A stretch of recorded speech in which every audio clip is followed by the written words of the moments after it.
নমস্কার আপনাদের সবাইকে। রূপকথার ঝুলিতে আমি অমৃতা সেন আপনাদের সকলকে জানাই প্রীতি, শুভেচ্ছা আর ভালোবাসা। আচ্ছা, জানেন তো রূপকথা কিন্তু সবসময় ঠাকুমার ঝুলিতে থাকে না। রূপকথা কিন্তু মানুষের জীবনে অনেক সময় ফলে।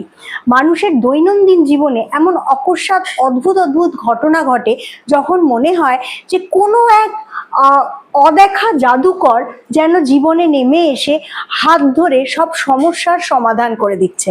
আজকে সেরমই একটা গল্প বলবো, রথযাত্রা উপলক্ষে কাঙালির ঠাকুর জলধর সেনের লেখা। ধরে নিন একটা গ্রাম, অনেক দিন আগেকার কথা। একটা গ্রাম, সেই গ্রামে একটা ছোট্ট ছেলে, তার নাম সুরেশ। বছর 13 বয়স। তার বাবা মারা গেছে, মার সাথে সে থাকে, আর তার সাথে থাকে তার কাকা আর কাকিমা। তার দিদি আছে যার বিয়ে হয়ে গেছে এবং সে চলে গেছে তার শ্বশুর বাড়িতে, বেশ অবস্থাপন্ন শ্বশুর বাড়ি। আবার এই ছেলেটি তার মায়ের সাথে অনেক দিন ধরে একটা ছোট্ট মশলার দোকান চালায়। কিছুদিন আগে অবশ্য তার বাবা এই মশলার দোকানের ভাগাভাগি করে পুরনো দোকানটা কাকাকে দিয়ে দিয়েছে এবং নতুন যে দোকানটা তৈরি করেছে সেই দোকানটা আপাতত সুরেশ চালাচ্ছে, কিন্তু তাকে সহায়তা করে তার এক মামাতো দাদা, যার নাম গিরিশ দাদা। গিরিশ দাদার 14 টাকা মাইনে পায়, আর তাছাড়া বাকি যা মুনাফা হয় তাতে গিরিশ আর সুরেশ আর তার মার খুব ভালো করেই চলে যায়। কিন্তু এর মধ্যে একদিন কি হলো, ওদের গ্রামে পান্ডা ঠাকুর এলো।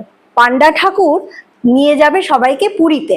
তখন তো আর বন্দে ভারত ছিল না, রেলও ছিল না। মানুষ কি করে যেত পুরী? মানুষ তখন পদব্রজে অর্থাৎ পায়ে হেঁটে পুরী যেত। হাঁটতে হাঁটতে হাঁটতে হাঁটতে সে কত দিন, কত ক্লান্তি, কত পথ, আর রাস্তায় কত পথশ্রম। রাস্তায় খুঁটি থাকতো, সেই খুঁটিতে থেকে স্বল্প খাওয়া দাওয়া করে মানুষ যেত পুরীতে। আর তখন বলা হতো যে রাস্তার কথা ভেবো না, ভাবো ঠাকুরের কথা। এইভাবে তার মা যাবে, সুরেশ জেদ ধরলো সেও যাবে, কিন্তু সেটা বড্ড ছোট, সে এই পথশ্রম নিতে পারবে না। সেই জন্য তাকে বলা হলো যে এবারটা যেন সে না যায়। সে তো কিছুই শুনবে না, কিন্তু যাই হোক, অবশেষে তাকে যখন বোঝানো হলো যে দোকান সামলাবে কে, তখন সে কিন্তু কাকিমার কাছে আর গিরিশ দাদার কাছে থেকে গেল, আর তার কাকা আর তার মা রওনা দিল পুরীর পথে। কিন্তু তা বললে কি করে হবে? সে কখনো তো মার কথা ভাবে, কখনো ভাবে মা এখন কত দূরে গেল, মা আর কতদিনে পুরী পৌঁছাবে, আর কতদিন পুরীতে থাকবে, কবে ফিরবে, মা কি খেলো, মা কি সুস্থ আছে, মা কি এতটা হাঁটতে পারছে। বাবারে মা মা মা মা, পাগল হয়ে যায় সুরেশ। আর না পেরে সুরেশের কাকিমা বলে, এবার থাম বাছা, আর কত মা মা করবি? এরকম মা মা করলে তো মারও মনটা তোর দিকে পড়ে থাকে, আর মা যদি তোর দিকে মনটা ফেলে রাখে তাহলে কিন্তু তার মোটে ভালো করে জগন্নাথ দর্শন হবে না। তুই জানিস, এরকমই একটি ছেলের মা একবার তাকে রেখে গিয়েছিল পুরীতে জগন্নাথ দর্শন করতে। আর পথে না সে কিন্তু সারাক্ষণ ছেলের কথা ভাবছে, আমার ছেলে নাইলো কিনা, আমার ছেলে খেলো কিনা, আমার ছেলে ঘুমোলো কিনা। এই ভাবতে ভাবতে ভাবতে ভাবতে অবশেষে যখন সে পুরী গিয়ে পৌঁছালো না, তখন জগন্নাথের বদলে সে বারবার সেখানে তার ছেলেকে দেখছে। কাজে এইভাবে মায়ের যাত্রাটা ভণ্ডুল করিস না। সুরেশও ভাবলো, হ্যাঁ কাকিমা তো ঠিকই বলছে, ঠিক আছে।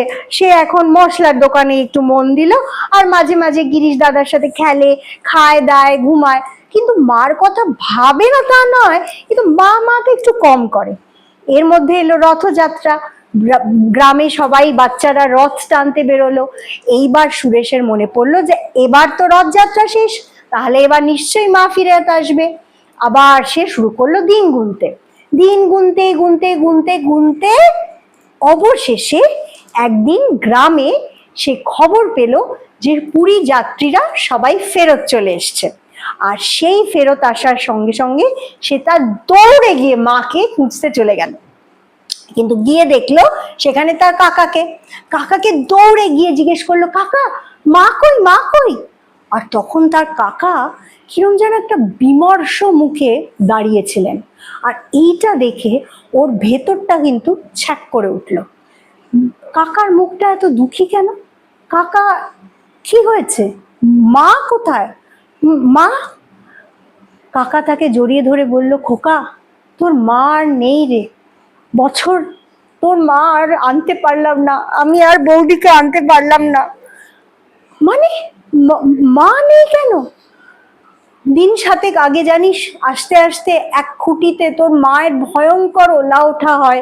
সে খুঁটিওয়ালা তো তাকে রাখতে দেবে না, কোনো রকমে টাকা পয়সা দিয়ে সারা রাত বৌঠানের সেবা করলাম, কিন্তু হলো না জানিস তো। বৌঠান অসুস্থ হয়ে পড়লো, সে জম যেন এসে দাঁড়িয়েছিল, নিয়ে গেল, বৌঠান চলে গেল রে, আমি তার দাহ কার্য করে আসছি, আমি জানি না তোকে কি করে মুখ দেখাবো। কাকার এই কথা শুনে সুরেশ ভেঙে পড়ল, একটা কথাও সে বলতে পারলো না। তার কাকা তাকে কোলে করে ঘরে নিয়ে গেল। অবশেষে তার দিদি এলো, জামাইবাবু এলো, মায়ের শ্রাদ্ধ কার্যের ব্যবস্থা শুরু হলো। আর মায়ের শ্রাদ্ধ কার্য করতে গিয়ে তার বাক্সে মাত্র 800 টাকা পাওয়া গেল। তার দিদি বলল, কেন? মায়ের কাছে তো 2500 টাকা ছিল মা যখন যাত্রা করেছিল, এখন মাত্র 800 টাকা কেন? কিন্তু সুরেশ আর ভাবতে পারছে না। সে মাকে বলল, মা তুমি যেখানেই থাকো, আর আমার কিছু চাই না, তোমার কাজটা আমি ভালো করতে চাই, এইটুকুই তো সে এখন মার জন্য করতে পারবে। তাই টাকার কথা আর ভাবলো না, যা টাকা আছে সেই দিয়েই বৃহৎ করে এক শ্রাদ্ধ কার্যের ব্যবস্থা সে করলো। অবশেষে সেই শ্রাদ্ধের দিন উপস্থিত হলো।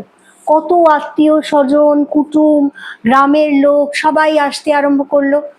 আর সুরেশ বিষণ্ণ মুখ করে অবশেষে সেই ঠাকুর মশাইয়ের শ্রাদ্ধের আসনে গিয়ে বসবে। ঠিক সেই সময় একটা নিচে ভীষণ বড় হট্টগোল হলো, কিন্তু তার মনের অবস্থা ঠিক সেরকম ছিল না যে কি হট্টগোল হলো সে শুনতে যাবে। কিন্তু হঠাৎ সবাই যেন সুরেশকে ডেকে বলল, ওরে সুরেশ, নিচে আয়, দেখে যা, তুই যা ভাবছিলি তা নয়, শ্রাদ্ধ কার্য করতে হবে না, দেখ যা শ্রাদ্ধ করছিস সেই তো নিচে চলে এসছে। সে কি? মা? তো ওরে ছোট্টে নিচে গেল সুরেশ, গিয়ে দেখলো যে ও মা, মা! মাকে আলিঙ্গন করে সুরেশ সেইখানে অজ্ঞান হয়ে গেল। তারপর যখন সে চোখ খুললো তখন দেখে মা আর দিদির কোলে শুয়ে সে সেবা পাচ্ছে, মা হাওয়া করছে আর দিদি সেবা করছে। কি হয়েছে মা, তুমি ফেরত এসছো? আমি বিশ্বাস করছি না মা, তুমি আমার গালে একটু হাত রাখো না। মা তার গালে হাত রাখলো, তার মাথায় হাত রাখলো। মায়ের সেই স্নেহ স্পর্শে সে বুঝতে পারলো যে হ্যাঁ, মা জীবিত আছে। কিন্তু ঠিক সেই সময় একটা ডাক পড়লো তার কাকিমার। এ তো আর্তনাদ, দৌড়ে গেল, গিয়ে দেখলো তার কাকা ততক্ষণে আত্মহত্যা করেছেন, গলায় দড়ি দিয়েছেন, ডাক্তার এসেছে এবং বলে দিয়েছে যে কাকা কিন্তু মৃত, তিনি দেহত্যাগ করেছেন। কাকার মৃত্যুর সমস্ত কাজ সেরে, সমস্ত ঘাট কাজ সেরে রাত্রির বেলা মায়ের কাছে শুয়ে সুরেশ জিজ্ঞেস করলো, মা বলো না গো, কি হয়েছিল বলো না। তখন ওর মা বললো, দেখো বাপু, আমাকে দিয়ে না এই কথাগুলো আর বলিও না, ঠাকুরপো চলে গেছে, ঠাকুরপোর নামে নিন্দা আমি আর করতে চাই না। কিন্তু সুরেশ ছাড়লো না। মা বলো না, মা বলো না, মা কি হয়েছিল, কি করে তুমি ফেরত এলে বলো না, আমি তো বিশ্বাস করছিলাম তুমি মরে গেছো। কিন্তু তখন মা বললো, ঠিক আছে তুই যখন এত পিড়াপিড়ি করছিস তোকে বলি, কিন্তু বিশ্বাস করবি কিনা সেটা আমি বলতে পারি না বাপু। পুরী তো গেলাম, জগন্নাথ দর্শনও ভীষণ সুন্দর করে হলো, ফেরার পথে আর জগন্নাথ দেবের কথা মনে পড়লো না, কতক্ষণে তোর কাছে আসবো সেই চিন্তায় আমি পাগল হয়ে গেলাম। কিন্তু রাস্তায় হঠাৎ করে ভয়ঙ্কর পেটের রোগ, সে কি পেট ব্যথা, শরীর খারাপ, আর আমার শরীরের অবস্থা দেখে খুঁটিওয়ালা তো আমাকে বার করে দেবে, কিন্তু ঠাকুরপো অনেক পিড়াপিড়ি করাতে খুঁটিওয়ালা আমাকে থাকতে দিল। সত্যি কথা বলছি বাপু, ঠাকুরপো কিন্তু রাত্রির বেলা আমাকে সত্যি অনেক সেবা করেছিল। কিন্তু পরের দিন সকালে যখন সবাই চলে যাচ্ছে তখন ঠাকুরপো কিন্তু আমাকে গাছতলায় ফেলে রেখে চলে যাচ্ছিল। আমার কিন্তু সজ্ঞান ছিল, সমস্ত বুঝতে পারছিলাম যে আমাকে সবাই ফেলে রেখে চলে যাচ্ছে, কিন্তু আমি কিছু বলতে পারছিলাম না, জ্বরে, শরীর খারাপে, ক্লান্তিতে আমার একদম বাক্য ছিল না, গায়ে কোনো জোরই ছিল না। আর সবাই যখন চলে যাচ্ছে সকলকে লুকিয়ে ঠাকুরপো কি করলো জানিস? কি করলো মা? সুরেশ জিজ্ঞেস করলো। ঠাকুরপো এসে আমার নাকের তলায় এরকম হাত রাখলো, তারপর আমার শাড়ির খুঁটে যত টাকা ছিল সব খুলে নিয়ে ঠাকুরপো চলে গেল আমাকে ওই অবস্থায় ফেলে রেখে। হে ঠাকুর, সে যে কি অসহায় অবস্থা, শরীরে জ্বর, কোনো বল নেই, খাবার নেই, দেখার একটা লোক নেই। আমি জানিস বাবু, তখন আমি তোর কথাও ভুলে গেলাম। আমি শুধু আর শুধু আর শুধু আকুল হয়ে ডাকতে লাগলাম জগন্নাথ দেবকে। ডাকতে ডাকতে কখন যে অজ্ঞান হয়ে গেলাম আমি জানি না। যখন একটু একটু জ্ঞান ফিরলো, চোখ খুলতে পারছি না, জানিস, জ্বরের গ্লানি, কেউ 1 মণ ওজন লাগিয়ে দিয়েছে আমার চোখের ওপর। কিন্তু আমার গায়ে কে যেন হাত বোলাচ্ছে। সে যে কি সুন্দর মোলায়েম হাত বোলানো, আর কি অদ্ভুত সুন্দর সেই সেবা। সেই সেবাতে, সেই স্পর্শে আমার শরীর যেন শীতল হয়ে যাচ্ছে। সমস্ত গ্লানি, জ্বর, ক্লান্তি, সব অসুখ যেন চলে যাচ্ছে। আমি অনেক চেষ্টা করে একবার চোখটা চাইলাম, চেয়ে কি দেখলাম জানিস?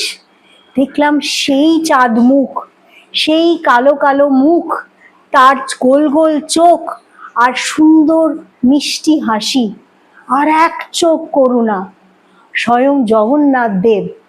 কিন্তু তারপরেই আমার চোখ বন্ধ হয়ে গেল, আর আমি চোখ অনেক খোলার চেষ্টা করলাম, কিন্তু কিছুতেই চোখ খুলতে পারলাম না বাবু। কিন্তু আমি তার স্পর্শ অনুভব করলাম, আর কাতর ভাবে একটু জল চাইলাম, জল। আর ঠিক সেই সময় কে যেন আমার মুখের মধ্যে, গলায় একটু একটু করে জল ঢাললো। কি সেই জল! অমৃত জল, ঠান্ডা কর্পূর চন্দনের গন্ধ। সেই ঠান্ডা জলে আমার শরীর শীতল হয়ে সমস্ত রোগ যেন বেরিয়ে গেল। তারপর দিন যখন আমি সকালবেলা ঘুম থেকে উঠব, তখন কি বলি বাবু, আমার শরীরে কিন্তু বল ফিরে এসছে, মনে বল ফিরে এসছে, আর আমার মাথায় রয়েছে যে আমাকে আমার খোকার কাছে ফিরতে হবে। শুরু করলাম একা একা যাত্রা। যেখানে গেলাম সেখানে খাবার পেলাম। 1 পয়সা নেই, সব পয়সা তোর কাকা নিয়ে নিয়েছে। মাঝিতে, রাস্তায় মাঝি আমাকে বলল যে তুমি, তোমার কাছে তো পয়সা আছে বলে মনে হয় না, তুমি ওঠো আমার নৌকায়। সে খেয়া পার করে দিল। ট্রেনে যখন উঠবো তখন আমাকে শিয়ালদা স্টেশনে একজন টিকিট কেটে দিল, বললো তোমার কাছে টিকিট নেই মা, এই নাও তোমায় টিকিট কেটে দিচ্ছি। প্রতি রাস্তায় কেউ না কেউ আমাকে কিছু না কিছু সাহায্য করেছে। কাঙালি যখন হলাম, তখন সেই কাঙালির ঠাকুর শ্রী জগন্নাথ দেব আমাকে হাত ধরে খোকা তোর কাছে পৌঁছে দিল। আর যখন পয়সা নিয়ে বেরিয়েছিলাম তখন কিন্তু আমাকে কেউ কোনো সাহায্য করেনি, তখন নিজের বলেই আমি হেঁটেছিলাম। এই কাঙালির ঠাকুরই আজকে আমাকে তোর কাছে পৌঁছেছে, আর তোর পাপি বা কাকাকে শাস্তি দিয়েছে। জয় জগন্নাথ। আশা করি আপনাদের গল্পটা ভালো লাগলো। মানুষের জীবনে কিন্তু এরকম অনেক রূপকথা ঘটে, আর সেই রূপকথা ঘটায় ঈশ্বর বা সেই মহাশক্তি যে আমাদের বিশ্ব ব্রহ্মাণ্ডকে চালায়। এই যে বিশ্ব ব্রহ্মাণ্ড চলছে, সূর্য উঠছে, সূর্য ডুবছে, দিন হচ্ছে, রাত হচ্ছে, এই সব কিছুর যে জাদুকর, সে হচ্ছে সেই মহাশক্তি, যাকে আমরা জগন্নাথ বলতে পারি, ক্রাইস্ট বলতে পারি, বা আল্লাহ বলতে পারি। কিন্তু সেই হচ্ছে আমাদের তখনকার সাথী, যখন কেউ আমাদের সাথে থাকে না। কাজেই তার কাছে যখন মন ঢেলে দিই, তখন কিন্তু সে আমাদের ঠিক হাত ধরে পার করে দেয়। রূপকথার ঝুলিতে এরকম আরো অনেক গল্প আর বাংলা সাহিত্যের ছোট ছোট গল্প শোনার জন্য দেখতে থাকবেন রূপকথার ঝুলি, আর একটু সাবস্ক্রাইব করে দেবেন, তাহলে গল্পগুলো আপনাদের কাছে পৌঁছতেও পারবে। নমস্কার।